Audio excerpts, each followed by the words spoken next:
Arratsalde on guztioi eta eskerrik asko gaurkoan hona etortzeagatik. Ondo dakizuen moduan, gaurko ekitaldian egutera energia kooperatibaz ariko gara. Horretarako, gurean izango ditugu Energiaren Euskal Erakundeko, Gipuzkoako Foru Aldundiko, Eguterako eta Ekiolako ordezkariak. Askok jakingo duzuen moduan, Eguteraren helburua da Zumaiarrei herrian bertan beraien energia sortu eta kontsumitzeko aukera ematea. Eta horrekin batera, energia transizioaren bidean, herri mailan pauso garrantzitsu bat ematea. Eta zein izango da pauso garrantzitsu hori? Zumaian bertan, hektarea bateko eguzki panel eremu bat sortzea. Proiektu hori aurkeztera gatoz gaurkoan. Azpiegitura honen bidez, 500-600 bazkide ingururen energia beharrak asetzeko adina energia sortu ahal izango dugu herrian bertan. Eta nola egin nahi dugu bide hori? Herritarrekin eta herriko eragileen ondoan egin nahi dugu. Kooperatibaren forma erabiliko dugu horretarako. Eta modu honetan, Zumaiako bazkideak izango dira, Eguteraren inguruko erabakiak hartuko dituztenak. Gainera, bazkide laguntzaile moduan Zumaiako eragileak izango ditugu. Horrez gain, Ekiola izango da azpiegitura tekniko eta juridikoaz arduratuko dena. Proiektu garrantzitsua da gaur aurkeztera gatozena, baina garrantzitsuago da esatea proiektu hau bide horri luzeago baten kokatzen dugula. Legealdia abiatu bezain pronto, jarri genuen martxan energiari buruzko azterketa. Lan horretan, herri mailan dauden gabeziak identifikatu eta hobetzeko bideak jaso genituen. Gainera, zenbait erronka eta bide horri bat zehaztu ziren bertan. Kontsumoa murriztuz gain, bertan ekoizteko beharra nabarmendu zen azterketan. Bide horretan, energia jardunaldiak antolatu genitun 2021ko hasieran, hemen bertan. Eta Egutera energia kooperatiba martxan jartzeko lanketa abiatu genuen horrekin batera. Herriko argiteria publikoaren efizientzia energetikoa hobetzeko bidearekin ere jarraitu dugu. Orain, azken hilabeteetako lana eta gero, Egutera proiektuaren inguruko xehetasunak emateko prest gaude. Eta gaur horretarako aukera izango dugu.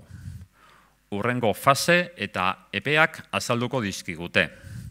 Diru ekarpenen aurreikuspenak edota proiektuak bazkideen fakturan izango duen eragina, besteak beste. Saioaren bukaeran, gainera, galdera erantzunetarako tartea izango dugu, beraz, aukera aprobetxatu.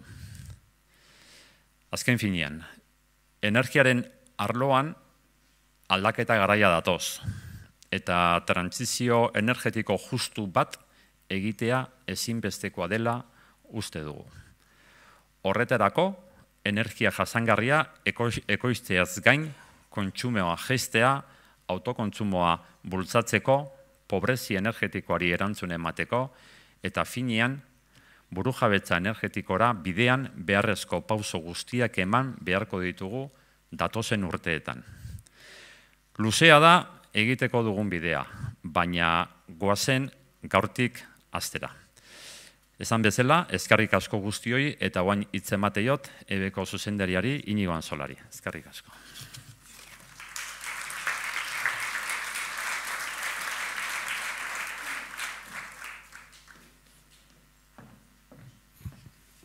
Kaixo, arratsalde on danoi. Lehenengo eta behin eskerrak emon zeuoi, gaur bertoratze garren, proiektu hau zeuoi ezagutarazteko aukera hau emote garren. Arratsalde on alkate, Iñaki, arratsalde on diputatu, Jose Ignacio, ingurumen eta obra hidraulikoetako diputatuek, Gipuzkoako Aldundixen, zinegotzi xepe amendik zabize danok eta herritxarrok, arratzaldeon, eta lehen esan lez, eskerrik asko barriro be. Gaur protagonistak Odei eta Helene izango dira, gainera Heleneri ezagutzat gaur etxion jokatzen dau, da orduan ez dauke lan erreza, ez? Jente ezagunan aurrien olako proiektu bat ezagutaraztia, ez da bat perreza. Gutzeko oso pozgarrixe da, herririk herri gabiz, Zumaixen be ja denpori daro igulanien, alkatiek ondo esan dugu modure, eta beste herri batzutan be proiektu hau bultzatu nahirik gabiz. Azken baten, alkatiek esan dugu, geroz eta energia barri eta garbi gehiago erabili nahi duguz. Bidie benetan be latza da, ze gu hemen gure erkideuen oso energia kontsumitzailea ondixe gara, ez bestie baino gehiago kontsumitzen duguleko, baina bai gure eredu ekonomikuek alan eskatzen dozkuleko, bai mugikortasunien, bai industrian, bai etxe bizitzetan, hirugarren sektorien, energia asko bidugu. Eta energia premia hori asetzeko, benetan be energia asko bidugu eta itxurri desberdinetatik jatorkun ez da.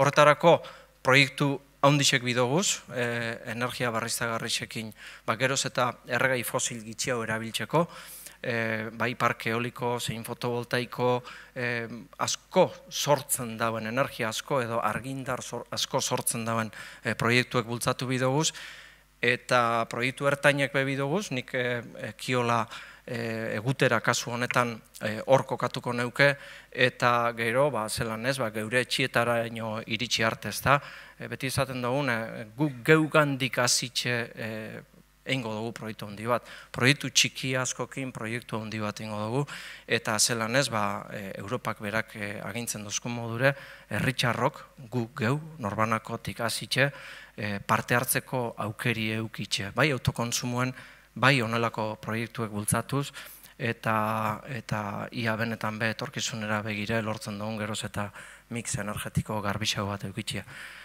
Besterik ez, hitze paseuko hotzet aldunari, Jose Ignacio Asensiori, eta gero Helenek eta Odeik azalduko eskue proiektue, eta ia benetan be gustoko dozuen, eta danoke parte hartzeko urratz hori emoten dozuen. Eskerrik asko.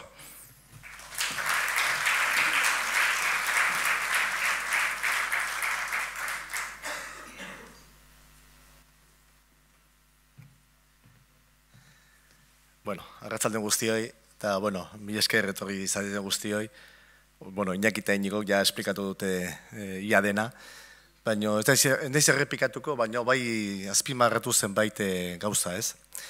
Egia da, askotan hitz egiten dugula, ez? Transizio ekologikotaz, energikotaz, eta, egotetik egitera hori nik uste dut nabarmena dela, hori egin beharrekoa dela, ez? Herritarrekin eta herritarrentzat, baina noski guk, administrazioak, erakunde publikoak zerbait egin behar dugu, eta da bermea.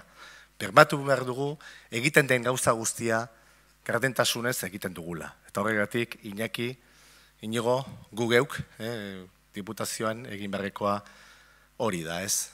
Noski, Helen eta Markelek esplikatuko dute proiektua, berai dira protagonistak, eta gero zuek aukeratu behar duzue parte hartzen duzuen ala ez.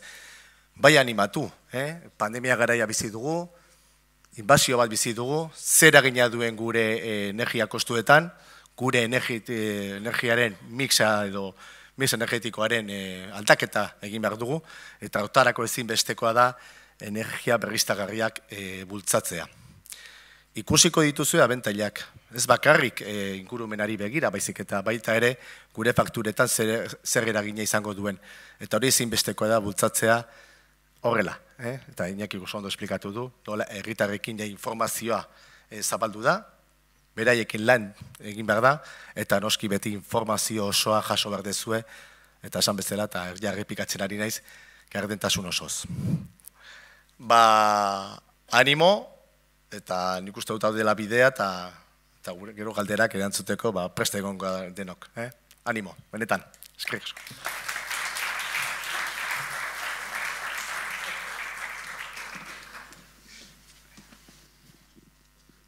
Bai. Bueno, Nei tokatzen pixkat Odei eta Helene protagonistei sarreratxo bat egitea, bai. Eta hortarako gauza gutxi izango ditut berriak, hemen kontatu dianaz gain, baina bai nahiko nukena kontestualizatu pixka bat gure herrira ekarrita, bale? Egia da, komentatu dutena hemen, bidea ez da lerreixa izango, hau lehengo pausu badala, nolabait eramango gaituna mix energetiko garbi horretaraino, alternatiba bat baino gehiago erabili beharko ditugula, eta hau egitako bat besterik ez dala, ez da alternatiba berri bat, 30-40 urte dijoaz Europan, Europan eraontako iniziatiba kooperatibistak sortzen, eta nolabait energia planta horiek herritarren artean banatzen, baina bide hortan, bide sail hortan ezinbestekoa izango dugu, bai erakunden, bai herritarren babesa, beraz, posa ematen du olako iniziatiba baten, hainbeste jende eta erakunde ikusteak hemen, eraz. Nik pare bat datu botako bizkizu eta hasi aurretik, bizkate bideo honen hasieran Iñaki komentatu duen bezala egin genuen azterketa baten oinarrituta, bizkat kontestualizatzeko besterik espada bideo honek izango dutun zailtasunak, ez?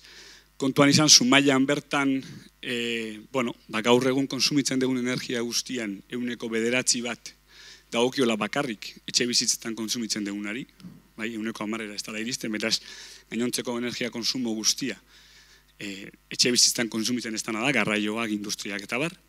Eta horrez gain, konsumo guzti horren, ez etxe bizitzako baizik, eta konsumo guzti horren 10% ere ez dela argindarra. Eta kontuan izan, berriztagarritatik sortuko den guztia argindarra izango bada. Beraz, beste 70% bat daukagu oraindik ere, petroleo edo gainontzeko iturritatik argindarrera pasatzeko, eta hori bide baten, edo neurri handi baten posible bada bintzat, energi berriztagarrekin egiteko. Orduan, azterketatxo bat egin genuen hasiera baten, eta ikusi genuna da, besteak beste, energia, herrian bertan izango genuken, energia fotovoltaikoari dagokion potentzial energetikoa, hau da, euskagun aukera ezberdinak aprobetxatuta lortuko genuken potentzial energetiko totala, argindar konsumoaren, goratu 20% bakarrik dela, 20% izango litzakela. Eta aldiz, haize energia hartuko bagenu, eta kontuan izan, 13 turbine inguru konsideratzen genitula energetikoki potentziala zutenak, 15% eskinakela iritsiko. Beraz, hitz egiten ari gea, 130 baten, 120 eta 135. Hori potentzial energetiko bati dagokionean. Besterik gabe, ez da desmodalizatzeko inor, da bakarrik kontestualizatzeko bidea zenbateainoko saia izango dan. Ze denbora gutxi daukagun bide hori egiteko, zoritxarrez, ondorioak ja pairatzen egia lako pixkanaka, eta batez ere inzidentzia egin behin da berriz, danon parte hartzea beharrezkoa izango dela, bai erakundeak eta baita ere herritarrak. Eta beraz, nire aldetik besterik gabe animatu danoi parte hartzea proiektu hontan, eta usteet animo horiek egigotzeko, ez da hola Odei eta Helenen aurkezpena bezalako gauzai, beraz, mesedez, igo gora eta esplikatu herritarrei zein da zuen proiektua.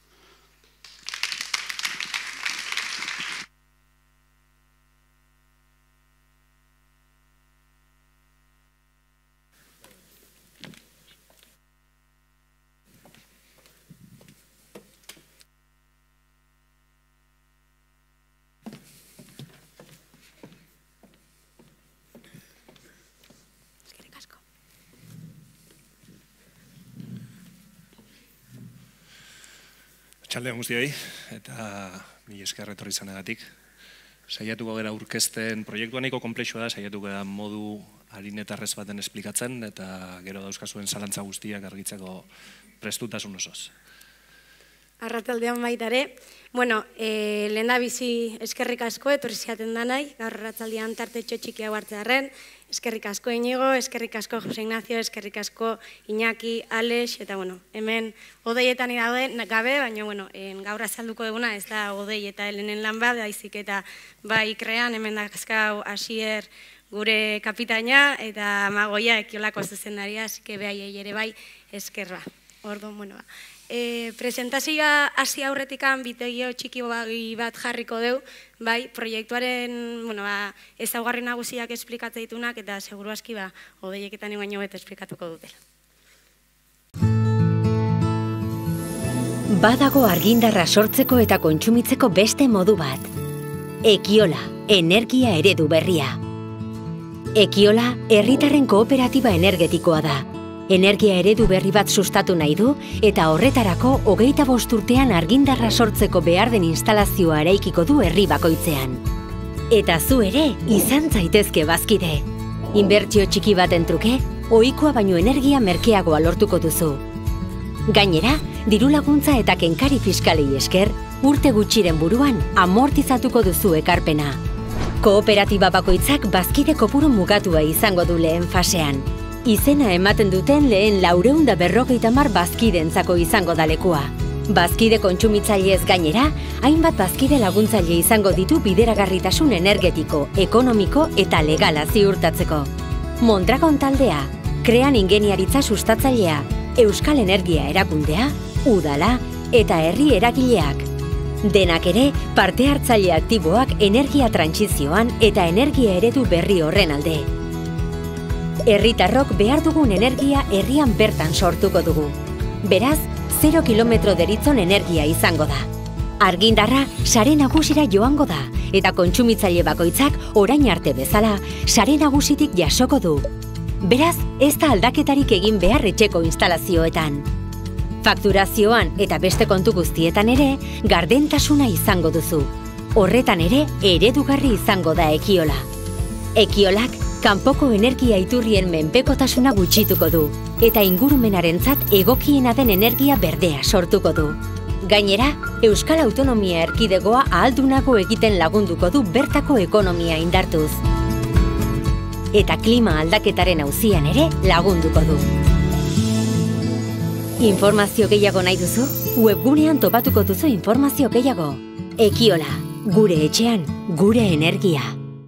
Bueno, sarrera gisa, egutera nola jaio dan esplikatzeko pixkat, egutera azkenean Ekiola energia sustapenak dala sustatzaile gisa, horrelako ekimenak sustatzen dabilen enpresa bat, Euskal Autonomia Erkidegoan sortu dana, eta enpresa hau sortu da alde batetik Ente Basko Energia, gaur izan deun Inigoan Sola da bertako ordezkari, eta beste aldetik Krean Esekop, denoko LKS Ingenieria, eta dala Grupo Mondragonen barruan dagon kooperatiba bat.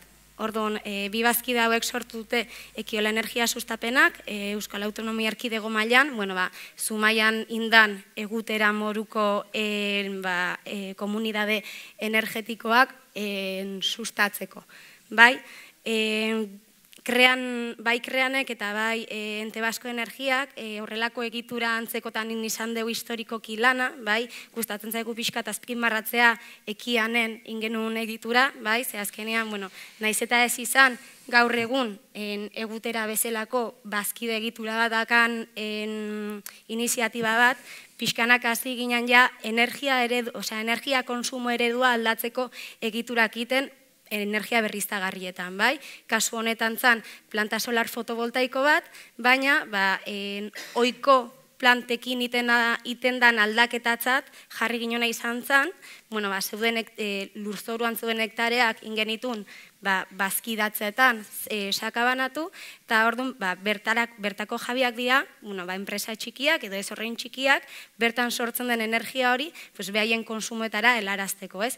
Orduan, enpresa mailatik pixkat separatuta baitare ikuste ginen beharrezkoa zala horrelako iniziatibak pertsona fizikoetara edo baitare pyme edo herriko negozio txikitara gerturatzea eta horregatikan hasi ginen bai eta bai Krean elkarlanean baztertzen nola sortu hemen erkidego mailan komunidade energetikoak, pertsona fizikoek eta baitare enpresa txikiek soberantasun energetiko hau harrapatzeko.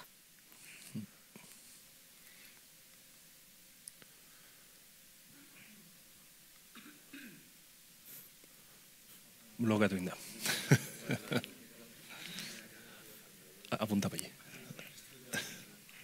Vale, barkatu. Helenek esan duen kontu honekin, Ekianen eukigen un ideia hori nola trasladatu eta nola herritarrei eman aukera energiaren sorkuntzan parte hartzen. Azkenean kontzeptu bastante disruptiboa da eta 4 urte eramazkigu bueltak ematen, eredu ezberdinak aztertu genitun eta azkenean konkluitu genuen eredu mota honetan. Eta ez da sortez edo analisi azkar batez egindako proiektu bat, baizik eta urte asko daramazkigu zein eredu izan ziteken onuragarriena herritarren parte hartzea, modu jasangarri baten, bai ingurumen arlotik, bai sozialki, bai ekonomikoki, bai teknikoki, eta hau da horren ondorioa, ez? Eta helburu ezberdinak bilatzen ditu. Batetik eta esan bezala, guretzako ia garrantzitsuena dena, ez? Herritarrek parte hartzea, gaur egun sektore elektrikoak ez du gehiegi bultzatzen, oso zaila da, regulazio asko du, oso konplexua da zuk zure energia sortzea.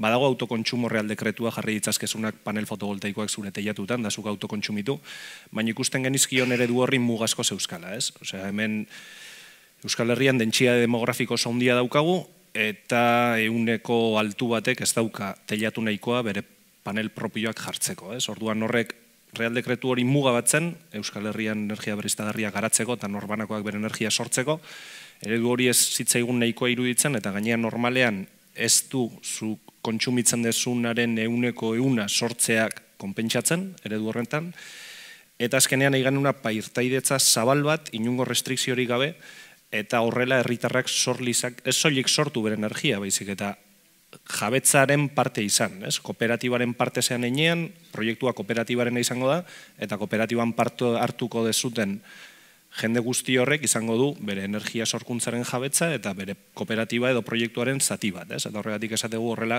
energia demokratizatzen degula, ez? Murrizketari gabeko helburua bilatzen genuen, lehen esplikatutako arrazoi berdinagatik, ez daukagun dentsia demografikoagatik, arazo asko dauzkagu. Iniziatiba honek ere duen beste onuretako bat da, bakoitzak etxean ez duela inungo instalaziorik egin behar, osea, zuk parte hartzen duzu, zure sorkuntza iturria hor daukazu, herritik gertu, kilometro zero kontzeptu horretan, ez? Eta zuk zure etxean ez duzu inungo instalaziorik egin behar, baizik eta komerzializadora aldatu, gero esplikatuko dugun bezala, ez? Eredu kooperatiboa bultzatu nahi genuen, Europatik ja 2019an direktiba europeo atzegon komunidade energetikoak bultzatzen zituena. Komunidade energetikoak bultzatzen dira eta ez du ze soziade motaren barne bultzatu behar diren esaten, baizik eta pixkat irikia uzten du, azkenean hemen gure eredu argia da. Osea, kooperatiba batek erantzun ematen du elkar lan horri eta proiektua bideragarri egite horri, eta iruditzen zaigu gure ADN-aren barruan dago nenean, kooperatiba dela figurarik egokiena, horrelako komunidade energetikoak aurrera eramateko, ez? Epe luzerako soluzio bat da, holako proiektu fotovoltaikoen bermeak 30 urtera arte iristen dira, eta produkzioa bastante konstantea. Degradazio txiki badu, baina 30 urtetako analisi horretan bermatu dezakegu sortzen den energiaren kostea zein den. Horrela, hasierako aportazio bat eginez, zuk bermatu daukazu, zuk benetan kontsumituko dezula energia kostatzen duen prezioa. Leheno, esan bezala, sektore honetan gaur egun bastante partaidetza pasiboa bultzatzen du, non zuk herritar bakoitzak egin dezaken erabaki bakarra iaia da, ze komerzializadorari erosi energia.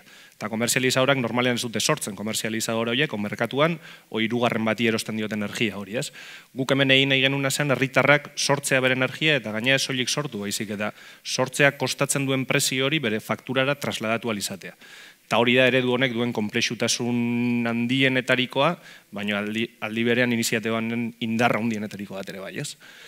Bueno, kilometro zero azkenean bultzatzen ditugulako komunidade energetikoak gertukoak, hemen ere askotan komentatu izan da, ez? Eta segatik ez egin proiektu handiago bat, edo eredu honek funtzionalezak ere bai Andaluzian ingo bagenu proiektu bat, baina ez zaigu iruditzen gure beharrak Andaluziei trasladatu behar diegunik, ez? Guk behar batzu dauzkagu, gure inguruan, eta pentsatzen dugu gainera gure inguruan asetu behar ditugula alden enean behar horiek, ez? Eta eredu honek hori bermatzen du. Guk sortu dezakegula kontsumitzen dugun energia eta gainera gure herrian. Konpromesu propio horregatik, ez? Gure kontsumoak ez, obeharrak ez delegatzeko hirugarren bati eta afekzioak hirugarren leku batera joan. Prezio esan bezala, prezio fijo bat trasladatzen da, gero sakonduko dugu pixka gehiago, eta gero azkenik, eta askotan garrantzitsuena iruditzen zaigula tresna bizi bat dela, ez? Holako iniziatibak gehien kostatzen duna da hasieran arrankatzea. Berandugoaz, aurrekoan entzunion bati, zuhaitz bat landatzeko momenturiko berena duela 20 urte izan zen, bigarren momenturiko berena orain da, energiarekin antzeko zerbait gertatzen zaigu, ez? Duela denbora asko hasi berginean aurrera pausoak ematen, oso sektore konplexua da, ez da erresa holako proiektua garatzea, lan asko dago atzetikan, baina ezin dugu utzi ere ez. Osea, usten badegu eta ez badiogu tinko eusten daukagun erronka honi, azkenean jarraituko dugu gaur egun gauden bezala, faktore esternoen menpekotasunean, eta munduan gerta egiteken argi dago, ze presio dauzkagun gaur egun, eta ze dependentzia dauzkagun, ez? Orduan honek ere burujabetza propio hori bultzatzen du, eta tresna bada, kooperatiba sortzen den heinean, kooperatibak etorkizunean erronka gehiago, arditzazke. Behar gehiago egongo dira, eta teknologia gehiago etorriko da, eta ja hor dago kooperatiba sortua, herritarrak hor egongo dira, eta herramienta potente bada, etor daitezken behar ezberdinei aurre egiteko, ez? Eta gainera modu kooperatiboan herritarrekin batera. Bueno, Odeiek esplikatzen zaizuen bezala egutera egituratzeko erabili dugun figura, baitare hasieran baita ordezkari politikoak esan duten bezala kooperatiba bada. Baina kooperatiba hau berezia da, zergatikan. Esategu kooperatibaren egitula bi abizen, bai? Lehenbiziko abizena dara kontsumo kooperatiba, zergatik. Bueno, iten duguna azkenean kooperatiba honek daukan izaera da, guk azkenean Zumaiarrok energia elektrikoa konsumitu dezagun, bai? Nun, azkenean gero Odeiek esango dizuen lurran sortuko da, bai? Hektarea bat okupatuko duen planta solar bat, eta hor sortzen den energia, guk hemen Zumaiarrak, hemen bertan konsumitzeko. Orduan horrek eskatzen zuena zen, gure kooperatiba konsumo kooperatiba izatea. Eta bigarren abizena da, guretzat oso garrantzitsua dana, da kontsumo kooperatiba honek, bai, ez daukala irabazi asmorik. Honek ze esan nahi du, kooperatibak ez ditula diru sarrera ikan jasoko, ez dula gasto ikan izango, ez, izango ditu bere sarrera, bere gastoak eta baitare bere mozkinak ere. Baina, azkenean, desberdintasuna hor dago, mozkinen tratuan, azkenean mozkinak ezingo dialako dibidendo batzuen bitartez banatu. Ze gerdituko da, kooperatibak ditu mozkinakin. Kooperatibak ditu mozkin horiekin, Odeiek lehen esplikatzen zizuen, tresna horrek aurrea jarrai dezan, erabiliko da diru kantidade hori, ez da? Orduan, honekin nahi deguna bultzatu da, eguteran parte hartzia ez izatea, tradizionalki energiakin pasan bezala izatea, inbertsio finantziero bat bezala izatea eguteran parte hartzia, ez? Baizik eta nahi dugu izatea inbertsio energetiko bat, eta eguteran parte hartzeatik ditugun onurak gure fakturan traslado ekonomikori izatea, baina ez da izango inoiz inbertsio finantziero bat.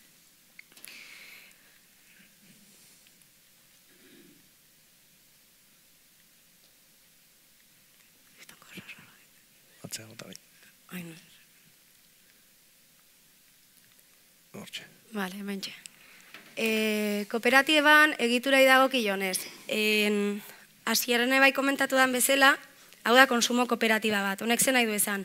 Gehiengo bazkideak, Zumaiarrak izango gea, energia elektriko berriztagarri hori konsumituko deunak. Gure boto proposamena izango da, bazkide kontsumitzaileak kooperatiban eukiko dugu, 170ko bozka eskubidea. Hau da, kooperatibista bakoitzak, naizta zenbat energia elektriko konsumitzen du, kooperatiba bat dan heinean, eukiko du bozka bat. Adibidez, Odeiek ni baino gehiago konsumitzen baldin badu, bere bozka kapazitatean erian berdina izango da. Kooperatiba dan heinean, danok izango ditugulako eskubide berdinak. Bestalde, egongo dira, bazkie laguntzaile batzuk. Azkenean, Jose Ignaziok esaten zuen bezala baitare hasieran beharrezkoa da, egitura honetan ordezkaritza batzuk izatea, administrazio publiko alde batetikan ez bazki dezela, baina beste laguntza batzuk ematen, eta baitare herrian dauden eragileak, ez? Azkenean kooperatibak guria da, Zumaiarrona da, eta azkenean nola Zumaiarra gauden, eta bakoitza bere amanak gehan, da bere aitan gehan, baina dana Zumaiarra gehan, eta batzutan tensioak eda sortu daitezken,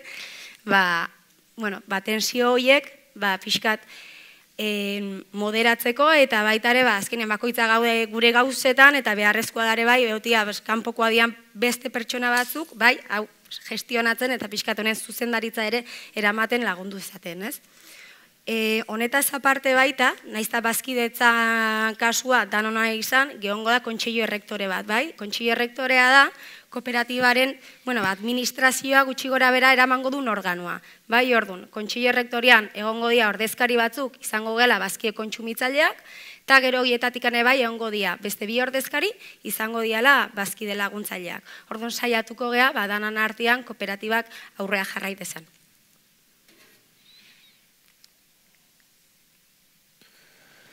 Eta zertan datza fizikoki proiektuak, proiektu fotovoltaikoa da, Markelek esan du ere bai, teknologia hau duela urte askotik ja garatua dago eta berme asko ematen dituen teknologia bat da.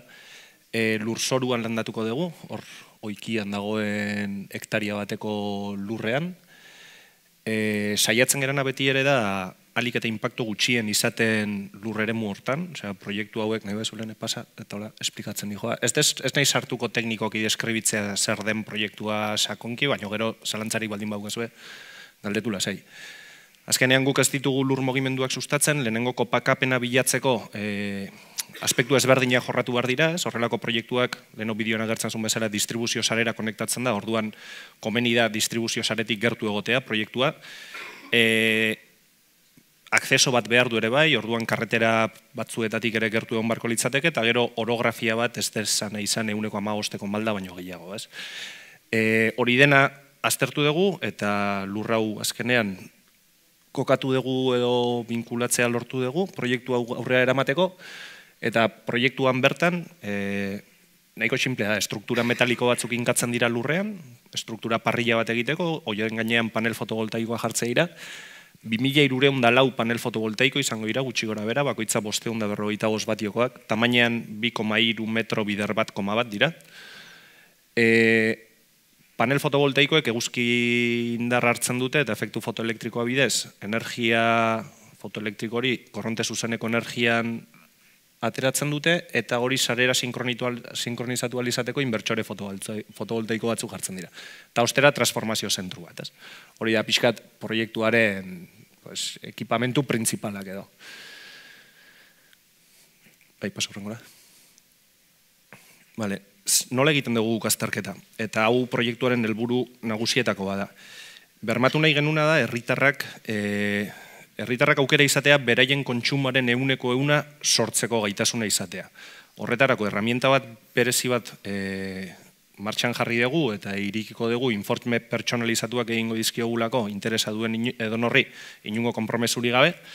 Herramienta horretan deneia eta faktura bat sartuta, guk azter dezakegu zein izan den zuen azken urteko kontsumo totala, alde batetik badaukagu zuen kontsumo perfil guztia, zuen kontsentimendua ematen badiguzue, eta gero bestalde, guk egiten duguna da, beste herramienta berezi batzuk erabiliz, zein izango litzateken proiektu horren sorkuntza kurba teorikoa. Artxibo meteorologiko bat hartzen dugu, azkeneko 10 urtetako klimatologia ezagutzen dugu, detailean egiten dugu implantazio guztia, eta programak esaten digu tipikoki urte baten zenbat sortuko litzateken. Kontsumoa daukagun enean, horratzean grafika ezberdina daude, baina naiz liatuko deskribatzea.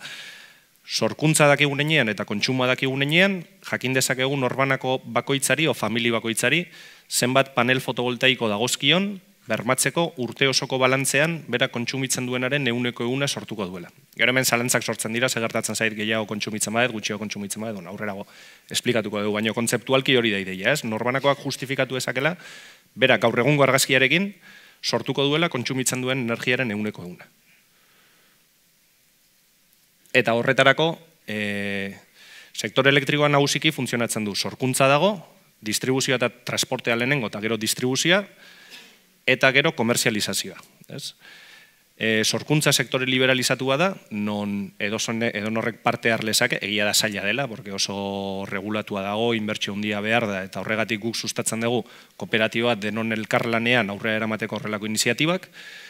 Distribuzioa eta transportea sektore regularizatuak dira, eta hor Red Elektrika, Iberdrola, Endesa, etc. daude, beraiek egite dutela, marko regulatorio baten barne, beraien distribuzio lanak, eta ostera, norbanakoari etxera iristeko argindarra komerzializadorak daude. Guk hemen parte har dezakegu bai sorkuntzan eta bai komerzializazioan. Horretarako gu komerzializadora bat, egon ginen komerzializadora ezberdinekin hitz egiten, aber zein prestatuko litzateken horrelako eskema berezi baten parte hartzea, eta ez genuen erantzun konbintzenterik jaso. Eta orduan guk erabaki genuen gurea sortzea. Komerzializadora batzuk esaten ziguten, 15.000 bezero ekartzen badizkiazu, igual nire sistemak aldatuko ditut honea parte hartzeko. Eta ez zigun balio. Orduan ikusirik ez zegoela inor erantzun zehatzik ematen ziguna, erabaki genuen guk gurea hartzea, eta guretzako komerzializadora herramienta huts bat da. Azkenean, sorkuntza eta sorkuntzako kosteak zein energia bakoitzaren fakturara trasladatzeko behar den herramienta bat. Eta gero esplikatuko dugu nola funtzionatzen duen herramienta hori modu gardentasun osoz. Konplexua da, baina guztiz gardena da. Komertzializadora jaen pixkat jarraituz jasi dela hori esplikatzen, esan bezala guk hasieran komertzializadora bat sortu dugu, bai? Komertzializadora honekin egutera onberko da 5 urtez. Horrek ez du nahi esan, 5. urtetik aurrera kooperatiba bea gu bazkidiok izango gea soberanoak. Orduan erabakiko alko dugu komertzializadora honekin egon, edo beste komertzializadora batekin egon. Hori guk erabakiko dugu gure asamblean barruan, bai? Eta geho baita ere, hori pasatea kooperatiba beak ditun beste kontratu batzuekin, bai? Kooperatibak behar du azkenean, oikilan egongoan planta solarra mantentzeko kontratu bat, mantenimendu kontratu bat, orduan, kontratu hori dakagu itxita momentuan, bai, kreanek dauka kontratu horren lana, baina kooperatiba beak edozein momentutan erabaki dezake kontratu hori hautsi eta beste mantenedorekin batekin eoteko. Hemen gertatzen zitzaiguna da, eta oso garrantzioa sektore honetan, jakitea zehazki energiak zenbat kostatuko zaion herritarrari. Eta koste hori zehazki jakiteko eta bermeak emateko koste horretan egingo dela, azkenean, helenek esan bezala, konstrukzio koste badago, guk izten duguna presio zehatz baten, operazio eta mantenimendu koste batzuk daude, guk izte ditugunak presio zehatz baten, kooperatiba administratu behar da, ere koste badago. Orduan guk iten duguna da, engranaje guzti horiek funtzionatu alizateko, hasieran guk aurreratzen ditugu eta guk egongo gera bertan. Horrek ez du esan nahi kooperatiba soberano dena, eta hori guretzako garrantzitsua zen, ez dezazuen pentsatu hau binkulazioa dela epe luzera. Gero, kooperatibak erabaki dezale, guk obligazioa daukagu kooperatibari zerbitzu horiek prestatzeko, baina kooperatibak nahi badu. Kooperatibak ez badu nahi, alda egiteke komerzializadoras, alda egiteke operadore eta mantenedores, baina guk bermatzen dugun koste hori izteko, eta norbanakoa jakin dezan, hemendikan 30 urtetara zenbat kostatuko zaion energia, hortako behartua gaude, gutxienez, edo obligazio hori daukagu gutxienez, zerbitzu horiek prestatzeko kooperatibari. Baina insistetzat, gero kooperatibak soberanoa da, eta bereiek kooperatibak erabakiko du ze bide jorratu. Bueno, barradiagrama honen pixkat aurrerapena ia odeiekin dizue, bai, barradiagrama honetan erakusten dana, esategen izan bezala, eguterak emango dizuena bazkideo izango da, zue konsumitzen dezuen energia elektrikoan 100%. Orduan, barra grisak bata bestean gainean jartzen baiteu, eta hori bata bestean gainean jartzen batxeu, konturatuko esatea azkenean bilak iritsikoian topia iguala dala, bai? Baina ikusten dezuen bezala, azkenean, eguzkia, ez da danodak izue denpora guztian igualateatzen, eta orduan, ikus dezuen bezala, urtarrian eukiko deuna izango da, eguzki kantidade gutxillo, eta horrek, bere implikazioa eska fakturan, eta fakturan etorriko dan eguzki parkean deskontuan, eta aldiz eukiko iteu ekaina eta uztaia, hilabete honak nahi diala, azkenean impacto gehi eukiko dutela, ez? Hemen, naiz eta askotan percepzioa izan urte oso ona izan dela edo txarra izan dela, egia da eta zenbakiak esate dute irradiazioak, urte batetik bestera 100% irradiazio diferentzian egoten dela, eta aztertu dugu urteren baten 100% egon daitekela promediotik ateratzen dena. Osea, eguzkia bastante konstantea da, eta orduan sorkuntza esan nahi du oso predeziblia dela urte osoko konputuan. Egia da, igual hilabete hon bat edo txarra indezakela, baina urte mailan konpentsatu egiten da, eta beti hori oso prediktiboa dela sortu daitekena urte baten. Eta, hemen gutxi gora bera iten dana da labur bildu, eguteran parte hartzen baldin bazue, zuen ekonomiak nola funtzionatuko duen, bai? Argindarrak ez da kaprezio iguala, ez goizeko 11etan, ez da eguardiko 3etan, ez da gabeko 10etan. Eta horrek, inpakto zuzena izango du eguteran parte hartzen baldin badezue, bai? Zeatikan, azkenian, ikusten dezuen bezala, bai? Grisian da hona azkenian da, energia elektrikoa, eguzkia ateatzen ez dan ordu horietan, askotan konsumo elektriko badakau, gabian gabetako 10etan, telebizio ikusten deu, afaia prestatzen deu, eta hor konsumo badakau. Gero egongo geha beste ordu batzuetan etxian, energia elektrikoa sortzen egongo dela parke fotovoltaikoa, eta gu momentu horretan, haiko geaz konsumitzen energia elektriko hori ez, oikitik handatorkiguna zuzenian. Eta eukiko ditu beste tarte batzuek, ez geha lango itxian lanian gabelako, kalian gabezelako, baina energia elektriko hori sortzen egongo ekilan. Orduan, gutxi gora bera, grafika honek hori esplikatzegu, segatikan. Guk, bai, egunean zehar, ekoiztenan energia elektriko hori, bai, konsumitzen degunean, ordainduko dugu ekoizpen kostura, dodeiek esplikatzen zizuen ekoizpen kostu horreta, bai? Gabian sortzen dan, osea, gabian konsumitzen dugun energia elektriko hori, bai, labadora jartzen dunean gabeko amaiketan, konsumituko dugu merkatu prezioa. Hau da, saretik etorriko zaigun energia konsumituko dugu eta hori merkatu preziora konsumitutuko dugu. Eta gero izango dugu, konsumo bat, esaten izuen bezala, osea, izango dugu ekoizpen bat ez deguna konsumitu. Hori da azkenean ikusten dezuen grafika hori hau, ez? Orduan, tarte hori azkenean, kooperatibak komertzializadoran bitartez, ingo diguna da ajustatu gure fakturan. Nola? Iten dana da, eragiketa ekonomiko bat, energia prezioak momentu horretan ze prezio daukan, zein dan kooperatiban ekoizpen kostua, eta horren arabera, traduzio hori izango dugu gure fakturan. Ez dakit ondo esplikatu deten. Hau da, la ciencia de la energia elektrika.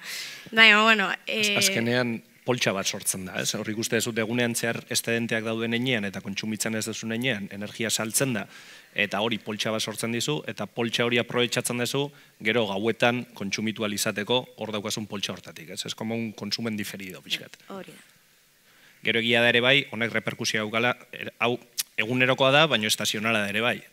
Abuztuan askoz gehiago sortuko da kontsumitzen dena baino, horrek egingo du abuztuko fakturan askoz deskontu handiago izatea, eta neguan aldiz gutxi sortuko da kontsumitzen denarekiko. Orduan, deskontu egongo da, baina txikixago izango da.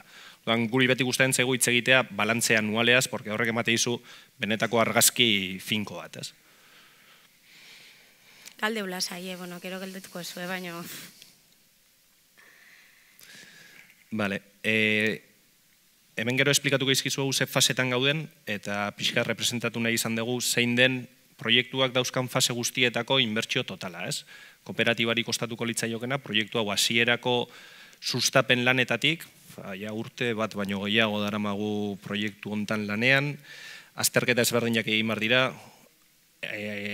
demagun lan juridikoak daudela, kooperatiba sortu, estatutuak montatu, atzendik handagoen kargada juridiko hori, lan tekniko asko egin behar dira, batetik kompatibilidad urbanistikoa egin behar da, ebaluazio ambiental estrategiko bat egin behar da, proiektu administratiboak egin behar dira, autorizazio administratiboa lortu behar da, hor dago urte eta pikoko lana, hori gehi konstrukzio kosteak eta gero beste hainbat koste daudenak batuz, hau estimazioa da, gero ja jarriko dugu eta irailean segurazki jakingo dugula zehazki zein den kooperatibari dagokion kostua. Baina askotan jendeari aterrizatzeko eta pixka zenbakiak ikusteko, ondo dator, gutxi gora berako bat botatzea, eta baina iba zurrengo taulan.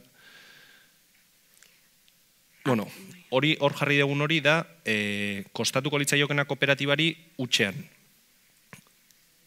IDAek dirulaguntza batzuk, Europatik datozen Next Generationeko fondo famatu hauetako dirulaguntzak kudeatu ditu IDAek, eta hor eskaera bat egin dugu, non pentsatzen dugu, kostearen 145 subentzionatu daitekela. Hau ere espero dugu irailean izatea erantzuna. Eskaera egina dago, eta orain esperoan gaude, badakigu aztertzen ari direla, kooperatibaek, jola ezberdinen kooperatibak, eta egutera bertan dago, eta egia esan horrek egingo lukena zen batetik, herritarrek egin behar duten aportazio iniziala murriztea, eta gainera energia koste hori txikiago izatea. Gaur egun 50 euro megabatio orduko kostetan gabiltz, horrekin diru laguntza horiekin segurazki 40tik bere egongo ginetekela. Merkatua, jakingo dezue, interesa izate dezuenok, baina 200 piko, 250-250 tarte hortan dago.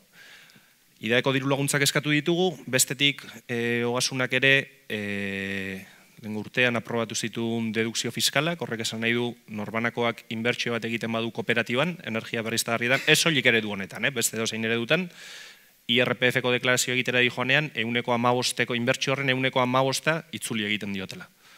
Eta gero, orain ere aldundiak atera du beste diru laguntza lerro bat, eta hori ere eskaera egin dugu diru laguntza horren. Orduan, bizirik dago eta ikusten ditugun aukera ezberdinak, porque azkenean proiektu honen helburua inbertsio bat egin behar da, azkenean jabetza zurea den enean. Baina guretzako garrantzitsua da ez izatea hori barrera bat. Osea, barrera bat denean guretzako partaidetza alik eta zabalena izan behar du, orduan hasierako inbertsio hori murrizteko esfortzuak egiten gabiltz. Eta alditugun bide guztiak ari gera lantzen, hasierako inbertsio hori murrizteko. Hemen taula bat aurkeztu dizuegu, taula honetan bakoitzak kokatu daiteke bere lerroan, 4 pertsonatako kontsumo tipiko bat, 3 pertsonatako familien edo etxe bizitzen kontsumo bat, 2 eta bat, gutxi gora berako estimazioak egin ditugu. Inbertsioa, 100% jarriko balitz, bakoitzak kokatu zaitezte zuen lerroan eta hori da tokatuko litzaizuekena. Esfortzu horretan, hasierako inbertsio hori murrizteko esfortzu horretan, laboral kutxarekin hitz egin dugu, ea prest egongo litzateken proiektua finantziatzeko zati baten. Eta akordio marko bat ere iritsi gera, eta gutera hor ere, gero, kooperatibak erabakiko du ea horri hartu edo ez, baino 130% finantziatu daiteke. Horrek esan nahi du, hasierako aportazioa 130% jaizten dela. Eta hor jarri ditugu gutxi gora beraz ez zenbaki ongo litzateke finantziatuko balitz. Egia dena da, finantziazio horrek interes bat duela. Negoziatzen egon gera eta beraiek ere interes nahiko bajua jarri dute, baina horrek egingo duna da, zuk hasierako inbertsio hori finantziatzen desunean, interes batzuk ordaindu behar dituzu, orduan energiaren kostea pixka eta handiago ateratzen da. Gero hemen esan ere, hasierako aportazio hau itzuli egiten dela. Osea, kooperatibak duen eredu ekonomikoagatik eta gaineak kontabilidade kontuegatik, norbanakoak egiten duen aportazio hori itzuli egiten zaio. Finantziazioa bizirik dago nenean, kooperatibak erabakiko balu finantziatzea, 10 urtetako finantziazioa da, lehenengo 10 urtetan laboral kutxak esaten diguna da, ez itzulpenik egiteko. Baina 10. urtetik, 30. urtera, urtero, eta hori fakturan ikusiko litzateke, deskontuaz aparte, zuk sortzen dezun kostu energiaren aurrezpen horreztaz aparte, fakturan ere itzulketa bat egongo da. Egindako hasierako aportazio guzti horren itzulketa. Eta 30 urtetan, zu jarri dezuna itzuli zaizu, eta eskubidea izan dezu kontsumitzeko energia koste prezio hortara. Kenkariak jarrita, eta gehituta finantziazio horri kenkariak hori dateratzen den prezioa, eta gero ja lortuko bagenitu idaeren laguntzak, oso prezio onak ikuste ditugu direla, gehien bat, proiektu honek bultzatzen duen helburuarako, osea, prezio horietan zu izatea gaizu, energia sortzea datorren 30 urtetan, eta gainera kostu preziora, prezio horietan, proiektuak hartzen du kriston indarra. Baina, ez zaigu gustatzen argazki hori erakutsi dugu, baina, ez zaigu gustatzen jendea gelditzea buruan argazki horrekin, baizik eta gaur egun daukagun errealidadearekin izango litzatekela finantziazioa eta zergak kenkariekin. Hori gaur egun daukagu, kooperatibak lor dezake, hori errealidade bada, hortik aurrerako saltoa, hobera izango da. Baina beti esaten diogu jendeari parte hartu nahi badu, edo interesa badu parte hartzen gelditu daila hor interesa badu parte hartzeko, gero etortzen bada, eta azkenean diru laguntza horiek jasotzen baditugu, areta eta hobeto, ez? Gaina baitare laboral kutxakin eta beste entidade bankario batzukin bai gaitze egiten, kooperatibai finantziazio ematiaz aparte, bai, pertsona norbanako bakoitzai ere bai, finantziazio emateko orduan horrekin goduna izango da, hasierako ekarpen ekonomiko hau pixkat moderatu, eta gero ja entidade bankarioakin ikusi berko dezueia bakoitzak aparte, nola ingo dezuen prestamo hori bueltatzeko, eta interesai dagokion aplikazio pertsonal hori ez.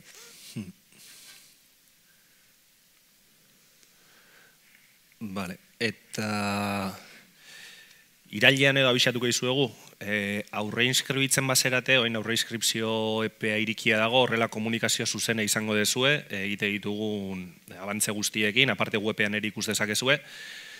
Irailean irikitzen badegu esandako herramienta horrek bermatzen digu bakoitzari informe pertsonalizatu bat egitea eta bakoitzaren errealitatea ezagutzea. Batetik, zenbateko inbertsioa tokatuko zaion, denebi ezberdin tokatuko zaizue, urtero kontsumitzen ez bai dezue beti berdina, orduan kontsumitzen dezuenaren abarera inbertsioa dagokio, txosten horretan jarriko dizuegu zenbat panel fotovoltaiko beharko zenituzketen zuen kontsumaren 100% sortzeko, eta analisi energetiko horretaz aparte ondorio ekonomiko bat ere bai.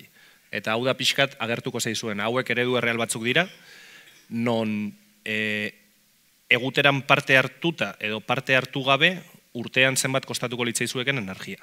Osea, batetik ikusten da hemen, ez dakit igual nik tapatze deten, baino 1.788 kilobatio ordu dauzkan kontsumitzaile batek ordainduko lukela 552 euro, eta ekiolan edo eguteran parte hartuko balu, 350 ez? Baina hau, bakoitzarentzako ezberdina da, bakoitzak kontratu ezberdina du nenean, presio ezberdinak ordaintzen ditu, egia da, eguteranen errealidadea finkoa dela, baina bakoitzaren gaur egungo errealidadea alda daiteke, depende ze komertzializadorekin zauden, eta zenbat kontsumitzen duzun. Guk informe hauekin bilatzen duguna da, jakitea eta norbanakoak ezagutzea zein den bere errealidadea, eta eguteran parte hartu aurretik, izan dezan informazio guztia, kriterioarekin erabakitzeko interesatzen zait, edo ez zait interesatzen. Hemen jarri duguna izan da gutxi gora bera, eguteran parte hartzen baduzuen fakturak izango duen itxura, bai? Esan bezala leheno hasieran, kooperatibista guztiak izango dezue parte hartzea erabakitzen baldin bazue komertzializadora bat, bai? Odeiek hasiena espikatzen zizuen bezala, izan dela, guk sortutako bat adok, bereziki honetako, ez? Orduan, saiatu geana da, eta horretan pixkat eskrupulosoak izan geha, faktura aliketa gardenena izatea. Azkerian, esto kristoikan faktura elektriko bat gaur egun ulertzen dunikan, ez? Orduan, gardentasunaz aparte baita ere transparentziz nahi izan dugu jokatu. Orduan, nahi dugun mezua pixkat eman baita da, zuek energia elektrikoa konsumituko bezula alde batetikan kargo erregulatuai dagokionez, karguak bakarrikan, ez sarritan komertzializadorak asko kiten duten bezala, margen gehigarriak sartuz potentzian edo baita beste termino batzuetan, orduan potentzia ordainduko da a efectos del BOE, bai? Beste kargu guztiei dagokionez baita boletineko prezio izango da, gero izango dezue hasieran esaten ginen bezala zuen energia elektriko fotovoltaikoa sortzeagatikan traslado bat eta deskontu bat zuen fakturan, eta azkenik izango dezuna da marra txiki bat, bai, marra hori da azkenean komertzializadora margena, komertzializadora bere langileak ditu, bere sistema ditu, eta bizin behar du, eta orduan margen behar du bizirauteko, ez, orduan ikusiko dezue zenbatekoa da margen hau dala 4,80 piku euro, bai? Hilabetean. Zuen fakturan ikusten badezue, normalean jakin nahi badezue komerzializadorak zenbat irabazten duen, ezinezkoa da. Porque sartzen dizkizuete beraien margen guztiak, energia presioan, potentzia presioan, hor daude diskutuan. Guk baina genula egin transparentzia, gardentasun ariketa bat, non dena dago tokatzen den presiora, eta bukaeran ikusten dezute, zein den komerzializadorak duen estruktura sufragatzeko gastuaren fia hori, ez. Eta alderatu dugu merkatuan dauden beste batzuekin, eta oso kompetitiboa da. Eta datak pixkat, ideia bat egiteko nun gauden gaur egun, ekainean, aurkezpen egin dugu, irikiko dugu aurre inskripzio prozesua, naiz eta ja irikia dago nere bai, aurre inskribitu zaitezkete, baina hori irikia dago. Apuntatzen baseat, ez dago inungo konpromesurik, bakarrik guretzako garrantzitsua ikusteko zenbat jende dagoen batetik, eta gero bestetik informazio iturri bat izateko, zuei bideratzeko dauden abantze eta aurreratu diren lan guztiak. Inskripzio fasea, benetako kooperatiban inskribitzeko fasea, irailean irikiko dugu, momentu honetan abisatuko dizuegu, eta orduan eukiko dituzue zuen informe pertsonalizatzuak jasotzeko aukera, eta eraikuntza estimatzen dugu azaroan hasiko ginatekela eraikitzen proiektua eta martxan apirilean. Hoi dira pixkat proiektuaren hito nagusiak. Eta gero, aurre inskripzioa egin nahi badezue, hemen daukazue ekiola.eu zen sartuta, hor Zumaia egutera sartu zaitezkete, eta hor aurre inscribitu. Eta pixkat hau da kontatu nahi genuena. Astu nahi egiten da iruditzen zaigu batzutan, porque kontzeptu asko dira ez da erresa esplikatzen, eta, hain zuen txanda da, dauzkazuen zalantza guztiak azaltzeko. Tematek alderan bat hori nahi baldin badu, bezu altza mesedez eta mikrofonua helaraziko diot.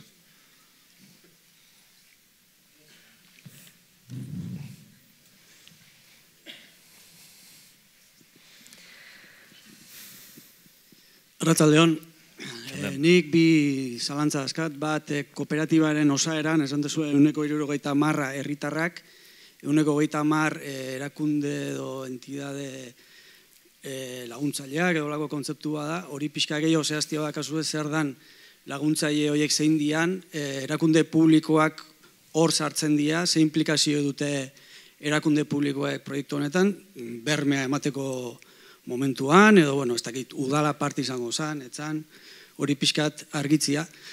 Eta gero, aurrea behira, oain, hektarea bat horre ikusten da, pentsatzen den gauzak ondo baldien mai joaz, eta seguramente behar gehiago sortu baiteke. Ez dakit, aurre ikusita hon, edo margenik bada hon, aurrera beste hektarea bat, ez dakit, aldamenian, edo beste nun baiten zabaltzeko, edo ja, hektarea horrekin gelditzea, eta hor izten da proiektu honen potentzialidadea, ez? Eskerrik asko. Bigarrenari erantzungo diot, eta gero berez azkenean lehen esan bezala hau herramienta bizi bada. Guretzako erronka bastante handia da lortzea 600 familia kontsumitzaileia kooperatiba baten sartzea.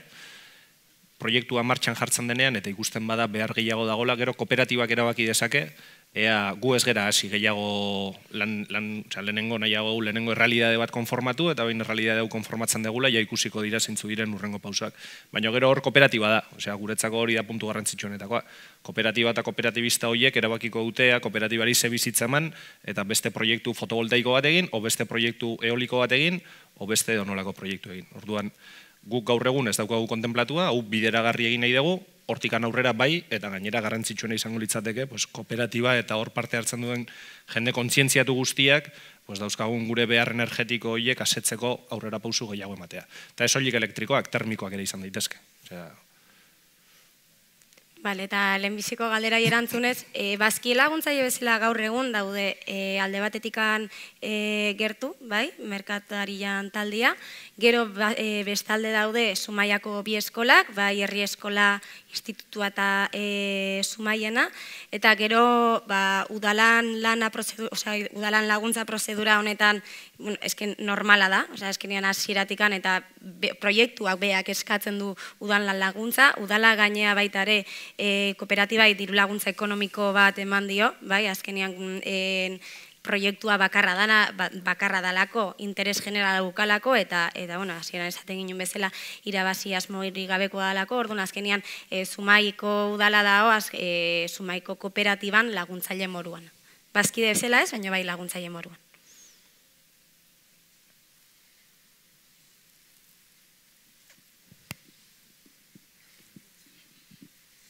Kaixo, eskerrik asko eman duzuen informazioa gaitik, eta nik 3 kontu nituen. Alde batetik, komerzializadora esan duzue ikertu duzuela, eta azkenian erabaki zenutela zuek sortu bat propio ontarako. Pentsatzen dut ditzein zenutela kooperatiba, energia komerzia esaten duen kooperatiba Euskal Herrikoa badagoela goiener, ez dakit horiekin ezin saiatu zareten eta ezin izan duzuen adostu, ez dakit. Eta horri buruz ere badago Zumaian beste kooperatiba energetikoa sortzeko asmo bat, eta badago jendea hortaz lanean, eta nire galdera zen noraino dan ustagarria, hau, bi kooperatibetan parte hartu daiteke, eskluyenteak dira, hori nola ikusten duzuen alde batetik. Gero bestaldetik, pentsatzen dut, bazkideak direla etxe bizitzak, eta ez personak, ez da, bazkideak, gure etxean, 2 pertsona bizi gara, 2 hogera bazkideak, bakoitza bere izenarekin, edo... Ez, bakarra. Bakarra, ez da, etxe bizitza da, non bait, ez? Kontadorea da. Eta gero, kontadorea da kontsumitzailea eta kooperatiban parte hartzeko pertsona batek demagun kontadorearen representazioan da bazkide. Bale. Osea, pertsona bat bazkidea da etxe bizitzaren izenean. Hori da. Bale, eta gero, finantzia, kosteak eta atera duzuean panel grafiko bat, ni egia esan da finantzekin desastre hutsa naiz, eta badago kontu bat ez dudan ulertu, dala, ateratzen zenutela finantziaziorik gabeko kostea, eta gero finantziatutakoa, eta kostea txikiagoa zen, eta finantziatutakoa ez alzun izan beharko, handiagoa plazoetan ordaintzen duzulako, edo liatzen naiz ni. Ez, hor dago, tablan jarri duguna da zein den zuk parte hartzeko egin beharreko ekarpena. Orduan, zuk ekarpen hori 100 badira eta 30 finantziatzen badituzu, 70 jarri beharko dituzu. Baino, alde batetik hasierako ekarpen hori murriztu egiten zaizu, baino interes horiek egiten dutena da energiaren presioa, 50 presio horiek pixkat igotzea. Porque energiaren kostean, esaten dugunean, eta hau komplikatu izan daiteke ulertzeko, esaten dugunean energiaren kostea 50 euro dela, horrek esaten du 50 euro horiekin kooperatibaren ekonomia guztia sufragatzen dela. Osea, porque beste aukera izango litzateke, egitezun hasierako aportazio hori ez itzultzea, eta orduan 50 euroiek bihartatuko litzateke 30 eurotan. Baina kontableki aztertzeko, jendeari egiten dien aportazioa itzuli egin bertzaio. Horregatik esategu, 50 euroiek, energiaren presio horren barne dagola. Hasierako aportazioaren itzulpena. Kooperatibaren administrazioaren kostuak, operazio eta mantenimendu kostuak. Eta horrekin sufragatzen da, eta kooperatibaren ekonomia, flota, demagun. Orduan egiten dena batetik finantziazioak hasierako aportazio hori jetxi, finantziatzen den portzentaian, baina bestetik energiaren presioa 50 izan ordez, interesak ere sartu hartzaizkienean presio horretan, pues igoko da 52-53. Ez dakit esplikatu dudan, baina... Segurazki oso ondo esplikatu duzu, baina nik ez dut. Osa, hau, han ikusten da, eredu hori horrela izango litz, osa, guk zenbat diru jarri beharko genuke. 2003 euro... Jarri zaitezu, zenbat etxean zaudeten arabera? Bi gaude. Bi garela. Bi zaudete. Kooperatibak erabakiko alu finantziazio marko horri ez eustea, eta esatea apulmon dana, jarri beharko zen ikutuzkete 2000 euros zuen energia sortzeko datorren 30 urtetan kostu hortara. Finantziatu nahiko bazenute, jarri beharko zenukete 1.469 euro. Bale, han gainontzeko koste bat egongo zen, jungo zala ordaintzen, Ez, kooperatibak ordaintzen du. Bakarri da, enbede 50 izango liratekela 52, eta 2 euro horiek dira finantziazioaren interesak ordaintzeko. Baina zuri kostatuko litzaizuken energia izango litzateke pixkat gehiago. Presio horrek sufragatzen ditulako kooperatibaren ekonomiaren gastu guztiak. Bale, orduan ulertu dut, eskerrik asko. Hasierako galdera ez dakit. Bai, gero, beste iniziatibari lotut, ez dut ezagutzen, dagoen iniziatiba, baina konstiente naiz azkenean komunia energetikoen boom honekin sortu direla ezagutze ditugulako beste realidade batzuk, non autokontsumo kolektiboan sustengaturiko iniziatibak diren. Eta guk aztertu dugu autokontsumo kolektiboak dauzkan onurak eta dauzkan kalteak. Autokontsumo kolektiboak batetik ez dizu konpentsatzen, eta seguruenik ez dute nik enuke gomendatuko, zuk autokontsumo kolektiboan zure energiaren 100% sortzea, baudelako hor, konplexua esplikatzen, baina normalean gomendatzen dena da zure kontsumaren 30% kubritzea autokontsumarekin, beste gehiago ez, eta hori guretzako linea gorri bat zen. Osea, guk nahi genuna benetan proiektu mardul bat egin, eta benetan aukera ematea herritarrei beraien energiaren 100% sortzea, eta dependentzia energetiko hori murriztea, ez? Orduan, egongo dira iniziatibak, eta honekin ez dugu esan nahi gure hauberena denik, eta gainera gauden egoeran iniziatiba guztiak dira onuragarriak herriarentzako eta komuniarentzako ere bai. Baina bai oso ondo pentsatu genuen eredu bat zela eta printzipio batzuei erantzun ematen diena. Eta horietako bat zen nahi genula herritarrak edozein lekutan bizita ere, porque autokontsumo kolektiboak egite izuna da 500 metrotara egotea, eta hor ez bazaude 500 metrotako radio horretan proiektutik kanpo gelditzen zera, hori ere eskluyentea iruditzen zitzaigun. Iniziatiba honetan ez dago distantziarik, eta ez dago limiterik. Eta bi pilar horiek ziren guk nahi genitunak, iruditzen zaigulako askoz demokratizatuagoa izan litekelako horrelako proiektu bat, barrera horiek izan gabe. Kompatibleak izan daitezke. Zuk azkenean parte hartzen badezu autokontsumo kolektiboko instalazio baten, edo zure panela jartzen badituzu, ez dizute gomendatuko, edo nik enizuke gomendatuko, zure kontsumaren 100% sortzea, eskema horretan, normalean esate dizuana, 120, 30, asko jota 35 izango zenuke hor beste behar bat asegabe, 165 horrena, kubritu zen ezakela hemen parte hartu zere bai. Baina gero, aztertu behar da kasuan kasu, ze eredu diren, ze proiektu diren, eta ikusi behar da beraien arteko kompatibilidadeak zeintzu diren. zaila da horrela soluzio orokor bat botatzea. Aportazioa zel egingo da, pertsonen arabera edo konsumoaren arabera? Konsumoa. Ez que agian igual etxe bateko konsumoa, pertsona bateko konsumoa, izan daiteke 4 pertsona baina altuagoa. Orduan, lehenengo zutabearen arabera edo bigarrengo zutabearen arabera? Bigarrena, konsumoa.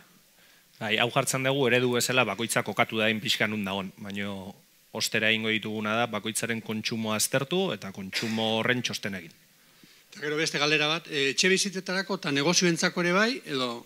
Baita, irekita da. Bai, etxe bizitzak eta baita negozioak. Azkenian batez ere, eredu honetan konpensazio ekonomika hundienak darkatenak, komerzio txikia dira, egunean ziar behaiek daudelako irekita. Orduan, lehen esplikatze genuen grafika horretan, behaiel kalko dute denpora guztian energia elektriko hori koizpen kostura konsumitu. Orduan, batez ere konpensazio ekonomiko egokiena izango dutenak, komerzio txikiak izango dira, beti irekita daudelako eguneko ordutan. Orduan horrekin lotuta beste galdera bat. Esan dezute, bazkide bakoitza kontadore bat. Orduan, pertsona batek negozioa balin badauka, 2 aldiz egin beharko litzateke bazkide? Kontadore bakoitzak zenbaki badaka. Orduan, pertsona hori izango da, depende, pertsona horrek izan dezake, komunidade bienes baten izenean kontadorea, edo bere izenean negozioa dakalako, orduan, berezian, kooperatiba gaita erabaki beharko du, baina ez da ongo momentuz eragozpenikan pertsona bat sartu, bere etxe bizitzeko kupsakin, kupsa da azkenian hornidura puntuaren hori, bai? Eta gero bere etxe bizitzako beste kups bat sartzea. Baina 2 aldiz apuntatu beharko litzateke. Bai, 2 faktura ekarri behar ditu. Txosten aite den momentuan, etorri behar da 2 fakturakin. Da ingo zaio, txosten bat, negozioan zera konsumoako, eta gero beste faktura, txosten batekin, etxeko konsumoako. Baina, oain nahi sortu zei, zalantza, bazkidea, persona bat izango litzateke? O persona horrek 2 bazkidetza izango lituzke? Momentuaz, hori kooperatiba baitan hartu berreko erabaki bat izango da, bai? Momentuan ikusi ditugun eredutan, kasu horretan 2 bozka egoten dira, baina hori kooperatiba beak bere baitan hartu berreko erabaki bat da. Arratsaldeon, beste galdera bat, eta nik bitarte hortan etxe aldatzen banaiz? Bueno, azkenian zu pertsona fisiko bezala sartzen zea zure deneiakin kooperatiba. Orduan, kooperatiba egiten diozuna da komunikatu etxe bizitza aldatu zehala, eta orduan, kooperatiban dazkasun 4 panelak, bai, ze azkenian zuri panelak adjudikatzen zaizkizu, dazkasun konsumoan arabera, beste etxeko konsumo eta eramate etxoso. Eraman dezakezula, sorkuntza Andaluzira joaten basea bizitzea ere, komunikatzen diozu kooperatibari, eta hango fakturara trasladatuko litzaizuke zuk sortzen dezun energia zure kooperatiban. Hori beste puntu garrantzitsua da ere bai, ez zaudela lotuta instalazio fisiko eta kokapen fisiko bati baizik, eta etorkizunean ere aldatzen joan zaitezkela bai etxez, inkluso kontsumoa murrizten bada, igual gaur egun 4 zaudetelako etxean, eta gero etorkizunean independizatzen dira seme alabak eta 2 zaudete, zue kooperatibari esan diezaioko zute, nik regulaturen nireiko nuken ere egoera, eta aldiz beste batek, 2tik 4 pasatzen badira, trasladoiek egin daitezke intrakooperatiba demagun. Eta gero dudoa sartu zaitor azken momentuan. Finantzaketa da finantzia gabe esan dezuenean, erabakia ze hartzeu, zeak guztiak, nola da, kooperatibak danakin berduelako norbeak bere aukeratzeu.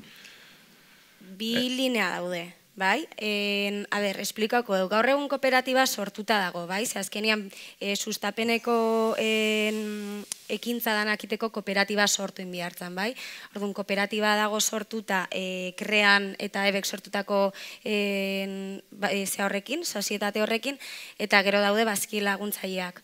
Horretaz aparte, kooperatiban gaur egun daude beste 4 bazkide, herritarrak dianak, azkenian kooperatibara etorri behar izan dianak, diru laguntza linea batzuk eskatu, eta baita ere bai proiektua aliketa sumaiarrena izateko. Orduan, hasieratikan ere bai ikuste ginen beharrezkoa zela herritarrak ere kooperatiban bertan sartzea, ez? Orduan, nola ateako da, finantzatuta edo ez finantzatuta, hori gaur egun dagoen organoak erabakiko du. Kooperatiban aliketa jende gehien sartzeko. Azkenian, gaur egun eguteran funtsa hori da, alik eta sumaiar gehiago kooperatiban egotia. Orduan, alik eta sumaiar gehiagoteko erabaki hori kooperatiba beak hartuko du. Nik ezin dut, nik ateatzen balima kooperatibak finantzatuta inberdala, eta nire eta tokate japa udana, ezin dut. Bai, zukateko, hori da, daude bin finantziazio linea hasieran esplikatu ditugun bezala. Bada, kooperatibak eskatzen duna, bai, hasierako ekarpen hau pixkat malgutzeko, eta gero da beste finantziazio linea bat. Hori bai dela denona, hori ez da individuala. Hori kooperatibak erabakitzen badu, denok finantziatu behar dira. Kooperatiba finantziatzen delako 130%. Eta gero da beste linea bat, dela finantzazio pertsonala, eta hori ja norbanakoak erabakitzeo. Atokate, orduan hori, juten bazea ja identitate bankaria, ja hori zuk erabakitzen desuna. Hori prestamo pertsonal bat bezala. Zoazela bankura eskatzen diozu dirua, eta zuk akordatzen dezu kaja laboralekin hitz egin dugu eskema hori ere bai, eta prest daude beraiek ere prestamo pertsonalak emateko proiektuari. Hemen ez dugu esan leno, baina eskema hau berez, ez da kapritxoz egiten duguna gu kooperatiba sortu eta inskribitziko aukera irailan izatea. Hemen proiektu aurrek dauzkaten aurrelan guzti horiek promozio arriskuak daude proiektu hauetan. Emagun lur bat binkulatu behar dezu, konexio eskarak egin behar dituzu, autorizazio administratiboak, ebaluazio ambientalak, urbanismoa, lan asko dago aurretik egin behar dena, eta ez genuna nahi zen hasieran herritarrak sartu, arrisku hori beraiek asumitu dezatela, eta gero edo zer gauzagatik proiektu ez badijo aurrera, proiektu erortzen da, eta hasi beharko ginateke berriro, herritar guztiak, beste leku baten, beste garapen baten, orduan iruditzen segitzaigun askoz diligenteagoa, guk arrisku guzti horiek asumitu, eta behin ikusten dugula kooperatiba bideragarria dela benetan, eta behin gaude fase horretan ja, iriki herritarren parte hartzea, ja guztiz ziurra denean proiektu aurrera aterako dela. Eta ez hasieratikan arrisku hori trasladatuz. Horregatik, hasierako urte eta pikoko lan horiek eta arrisku horiek, proiektua ez badateratzen, guk asumitzen ditugu, baina, bueno, ez dunekin ez dut esan nahi aterako ez denik, proiektua bide honean dijoa. Bai, arratzaldeon, komentatu dezue, konsumitzaile bakoitzari, bere inbertsioa egokituko litzaiokela, bere konsumoaren arabera. Oain ere esan dezu baita ere, denporan zehar bere konsumo aldatu eskeo ere egokitu daitekela, baina, ez dakit, oain eta Markelek esan dunaren arabera, elektrifikazioa goaz, edo, energia berriztagarrien konsumora, orduan, gerta daiteke, patian, herritar gehieno, kotxe elektriko bat eukitzea, edo demagun, kalefazio sistema aerotermiara pasatzea, horrek eskatuko luke konsumo elektriko handiago bat. Orduan, horren aurrean, zer dago aurre ikusita, o badago aukera aldatzeko, nolabait konsumo almen hori? Lehenengo efektua gertatzen dena da, zuri, argazki baten esan da, 2000 kilobatio urtean kontsumitzen dituzu gaur, eta horri dagozkio 4 panel fotovoltaiko. Urrengo urtean kontsumitzea dituzu 1500 gutxio, gertatzen zeizu, honek duen efektua bera konpentsatzen da batetik. Honek duen efektua da, zuk egin dezun inbertsioa volumen energetiko batentzako dela, gutxio kontsumitzen dezun enean, fakturan izango dituzun deskontuak asko handiagoa dira. Egin dezulako aportazio gehiago, berez urrengo urtean gutxio kontsumitzen dezunean. Kontrara berdina. Kotxe elektriko erosten dezu eta kontsumo gehiago daukazu, izango zen dituzkete 2000 kilobatio horiek bermatuak koste prezio hortara, eta hortik gora kontsumitzen dezuna, ja merkatuko prezioa neongo zinateke erosten. Eta esan bezala, idealin izango litzateke, bero bombak azten bada jendea, eta kooperatiba igual herramienta oso nada ere bai, osterako behar energetiko termikoi aurre mateko modu kolektibo baten, aprobetxatuz ekonomia eskala horiek, nahi bai dituzte kooperatibako 100 pertsonek jarri beraien aerotermia instalazioak, askoz merkeago bateako da 100-en artean erosketa masibo bat egitea, bakoitza bere kabuz baino, ez? Horrek eramango du energia behar gehiago izatea, eta eramango du kooperatiba ere bai, kooperatibaren bizitza horretan proiektu berriak bilatzea energia sorkuntza arloan. Horregatik ez dugu tresma bizi bat dela, erantzun eman bar diona etor daitezkeen kojuntura ezberdinei. Eta kontzientziazio lan badago ere bai, norbanakoa kooperatiban parte hartzen duenean gehiago kontzientziatzen da, zenbat kostatzen duen sortzeak, zenbat kostatzen duen kontsumitzeak, kontsumo habituak ere bai moldatzea, eta hor dago, derivatu bat ere bai, kontzientzia lan hori egiten duena kooperatibak. Vale, eskerrik asko.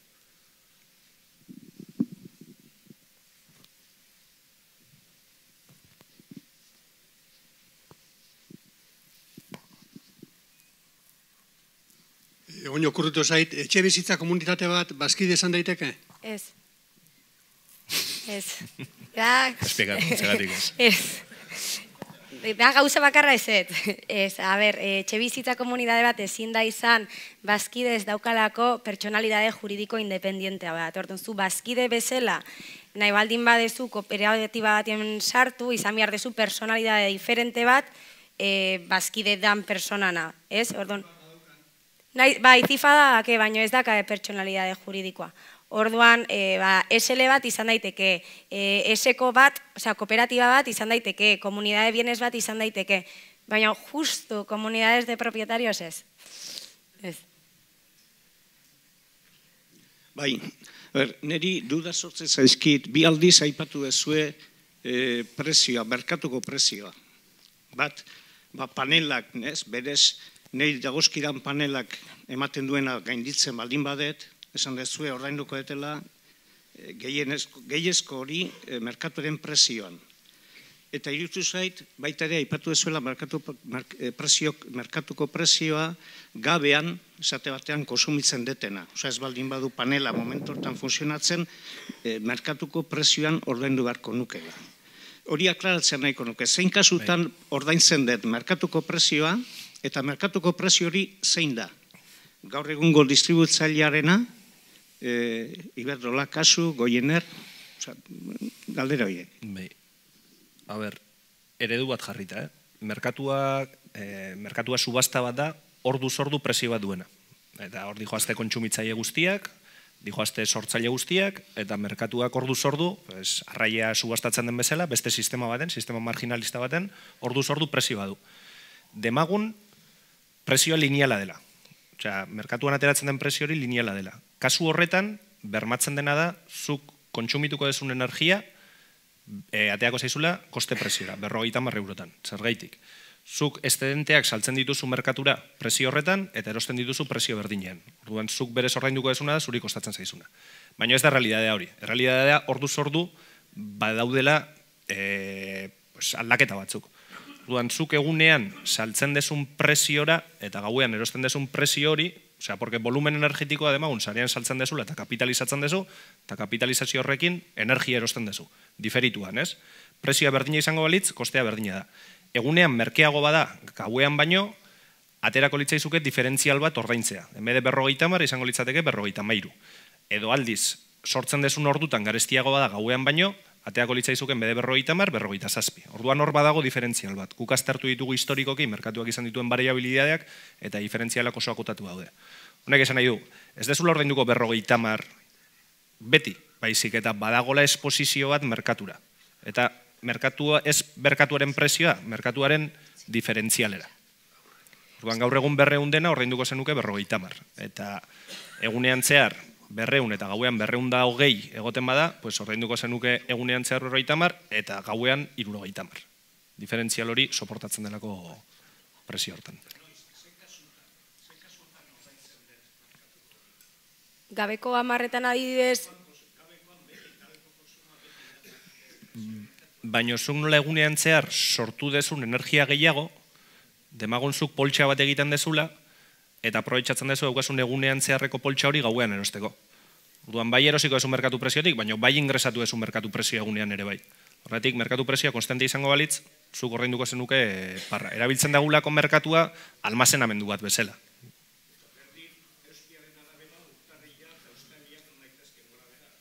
Baita. Baina beti diferentzialera dijoa.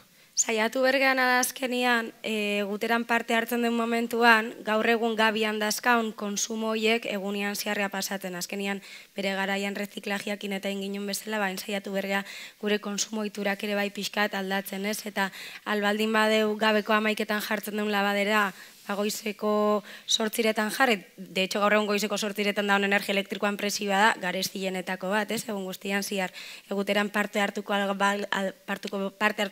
bagenu hori etzitzakun pasako. Orduan saiatu bergea gure konsumo itura horiek pixkat aldatzen da jarri, lavadorak, sekadorak, gabekoa faia ezingo du prestatu igual goizeko 10etan, baina adibidez lavadora batzuk jarri, sekadorak...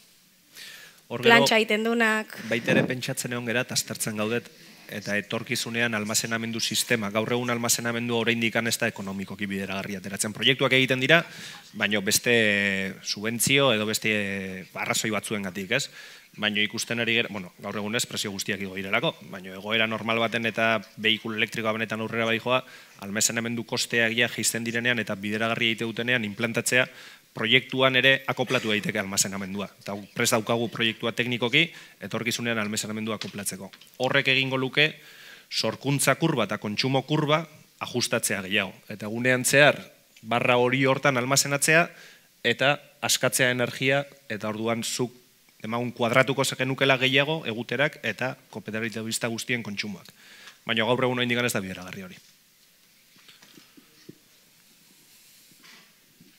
Eta kasuietan erosi behar dan, kanpotik erosi behar dan argindar hori, zeinek erosiko luke? Komerzializadora bera da, erosten duena kanpoan, o orduan harremanetan ipini behar du, Goiener, Iberdrola, edo... Ez komerzializadorak egiten du lan guzti. Beak egiten du. Bai. Goizeko eta gabeko hornidura beti komerzializadorak emango dizu. Geopasatuko dana da azkenian energia elektriko berriztagarria sortzeagatikan, sortzen dira zertifikatu batzuk, bai, diala certificados de garantía de origen deitzen zaie, orduan, zu gabian konsumituko esun energia saretik etorriko zaizu, baina nola egunean ziar, gehiagizko energia hori sortu dezun, komerzializadora, garantiaz de origen hauen bitarte zertifikatuko dizuna da, gabian konsumitu ezun energia hori berriztagarria dala, baina zuk azkenean ordainduko dezu energia berriztagarri hori merkatuko prezio. Bai, nik galdera pare bazkat. Kontseilu erretorean osaera, pentsatu nahi dute gaur egun erabatekoa izango ala, kooperatiba sortu dezutelako exigitze zituen beharrakin baina operazionalak dianak, eta gaur erago boskan repartoa ikusian nola izango, bazkidena eta laguntzailenak. Kontseilu erretorean osaketan nola planteatzen dezue puntu hortara iritsitakoan. Galdera batzu azkat, ez dakit nahi dituzen. Erantuko izu xabita, bai. Kontseilu errektorian osaera aiteko lehen da bizin behar da, kooperatiba, ja 100% sumaiarna izatea. Orduan hortako lehen biziko paso izango da, txostenan eta benetako sozializazio fazia, hortan azkenian bazkidanak inberko dituzue diru ekarpenak, eta gero ingo dana da deialdi bat, bai, deialdian aurretikan bazkide ezeaten pertsonak algo ez zuen hautagaitza presentatu kooperatiba, eta iten dan asamblea horretan, bazkidanak egongo gehala, ingo dana da, kontseilari horiek elegitu danan artean zeintzuk izango gehan, odian. Baina interesa duena, bai, presenta bimerko. Orkestu daiteke hortara. Vale, perfecto. Gero beste galdera bat, laguntzaileak izateko aukera nola daukazue planteatuta, adibidez, kooperatiba batek izan litzeke bazki laguntzailea kontsumitzailea ez aparte, edo hori galdetzeko aukera planteatzea alde zuen hori. Bai, osea, kooperatiban daude bazkie kontsumitzaileak eta bazkie laguntzaileak. Gaur egun dauden bazkie laguntzailean eskema pixkat, gaur bai udala, bai krean, bai ente basko energia eta guzti, eta baita Zumaiarran barruan, intzan lanketa batetikan, intzan proposamenan bazkie laguntzaileak daude, horretaz aparte kooperatiba soberanoa da, eta edozi momentutan, bazkie laguntza interesadun batekin hitz egin da, ikusi halko du, bazkide laguntzaile gehitu daitezkean, ez, librea da. Eskerrik asko, eta azkenengoa, eguteran planteatzen duzue langileak zuzenean izatea edo zerbitzuak azpi kontratatzea kontsumo kooperatiba da nenean langileak edukitzea langileak edo zerbitzuak azpi kontratatzea planteatzea?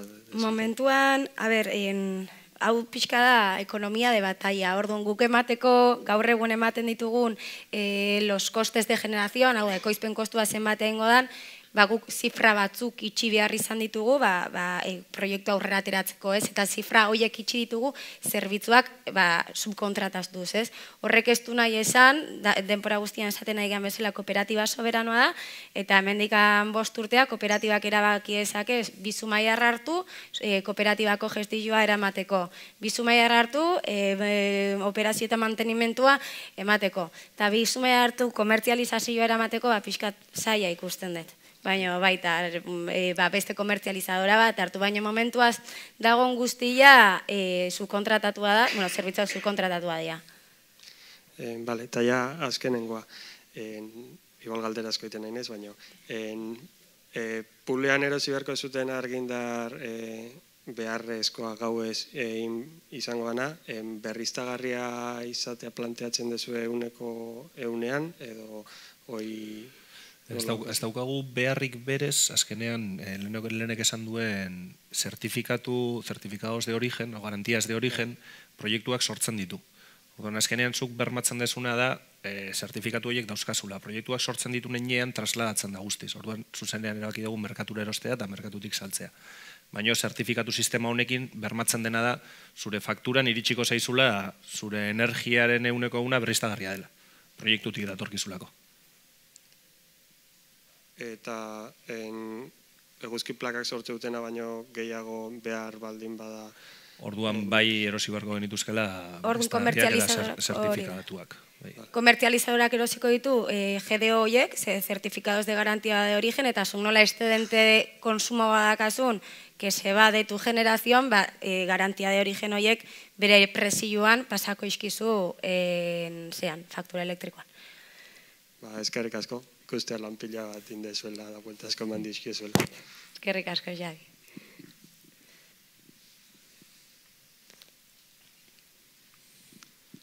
Galdera gehiago edo? Bai. Kaixo, kalkulauta dakazue batazbesteko bat, faktura normal bat, kontsumoan arabera batzuna goru iongoa, bestia bajuo, baina batazbesteko bat faktura zen bajetxikoan zuekin kontratauta. A ber, dependere bai, zu gaur egun dazkazun presioak, bai? Azkenean merkatu elektrikoa odeiek esatezizuen bezala liberalizatuta dago, bai? Orduan, nik ikitlitzazket presio batzuk, odeie beste batzuk, eta hemen dauden bakoitzak beste batzuek. Orduan, eman laizkeun zenbakiak gehienez dira tarifa regulatuan dauden ahorruak, bai? Azkenean dela tarifa regulatua da egunero egunean zehar energia elektrikoa dakan presioa, eta horren aurrian baiten dana da komertzializadora último rekursok, dauzkadan antzak presio igualak. Hoien aurrian gaur egun... Gero, datu batzuk izateko azpeitin egin ditugu, zenbat azterketa, 700-800 analizi. Gutxi gora bera, promedioan 20-20-30 deskontua dago, depende bakoitzak nola daukan negoziatua. Hori da promedio batzuei ateratzen zaila 150, oso gaizki daukatelako, o engainatzen nahi dietelako gaur egun dauden komerzializadoran, oso garestia delako, eta beste batzuei 110, 105 beste kasu estremotan. Baina promedian ikuste dugu 120-30 inguru dagoela egon daiteken deskontua. Baina gero bakoitzak, horregatik txostenaren garrantzitsua da, bakoitzaren argazki propioa erakutsiko delako hor, eta hor jakingo ezulako zuk zehazki zenbateko deskontuan zauden. Ultimo rekurson dauden nahi, bai. Hori kontuan hartu gabe aportazioaren itzulera. Osea, guk aportazioaren itzulera txostenen ez dugu sartzen. Itzuliko balitz, beste 110 deskontua, 15 deskontua ongo litzateke. Azkenean, ultimo rekurson, azpeitiko kasuan atea dian aurrezpenak, baina eman dezakegun zifra bakarra da, azkenean dialako prezio publikoak, ez beste zerretikan. Kaso horietan, ematen dana horra gutxi gora bera 120 da. Eta, geho bestalde, ohartarazi, eguteran parte hartzen den kontsumitzaileak ez dutela izango bono soziala jasotzeko eskubidea, bai? Azkenean eskubidea ultimo errekurson dauden komertzializadorak bakarrik eman dezakete, eta, jakinarazi hemen parte hartziera erabakitzen baldin badezue, eskubide hori galdu ingo dezutela.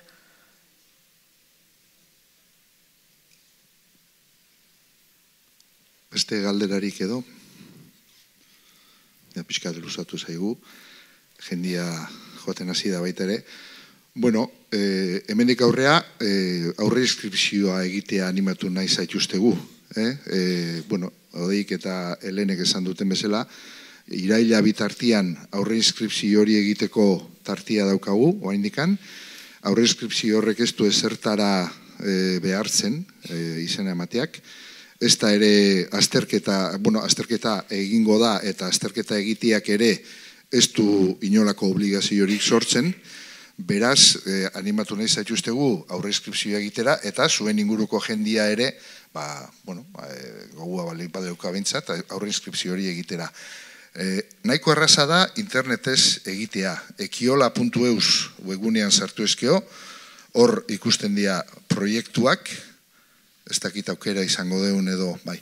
Hor ikusten dira proiektuak ikusten dira provintzika, Gipuzkoan proiektu batzuk daude, tartian egutera.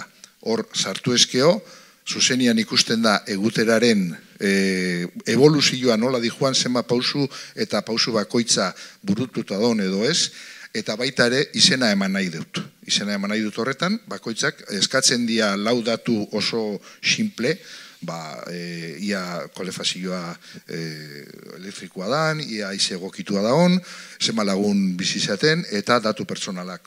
Tartian elbide elektronikoa. Elbide elektroniko horren bidez, eguterako teknikariak jarriko diazukin kontaktuan berri guztiak eta komentatzeko. Batematek zailtasunak izango balitu inskripzio hau internet bidez egiteko, jun daiteke udaletxera eta harreran ere lagunduko diote, momentu batean egiten da, inskripzio hori egiten. Eta batematek momentu honetan egin nahiko balu, aukera izango du, hor kanpoan egongo gea, inskripzio hori batematek nahi badu egiteko. Bueno, galdera gehiago espaldima dago, eskerrik asko danoi hemen izateagatik, eskerrik asko Odei eta Helene, eta aurrera proiektuakin.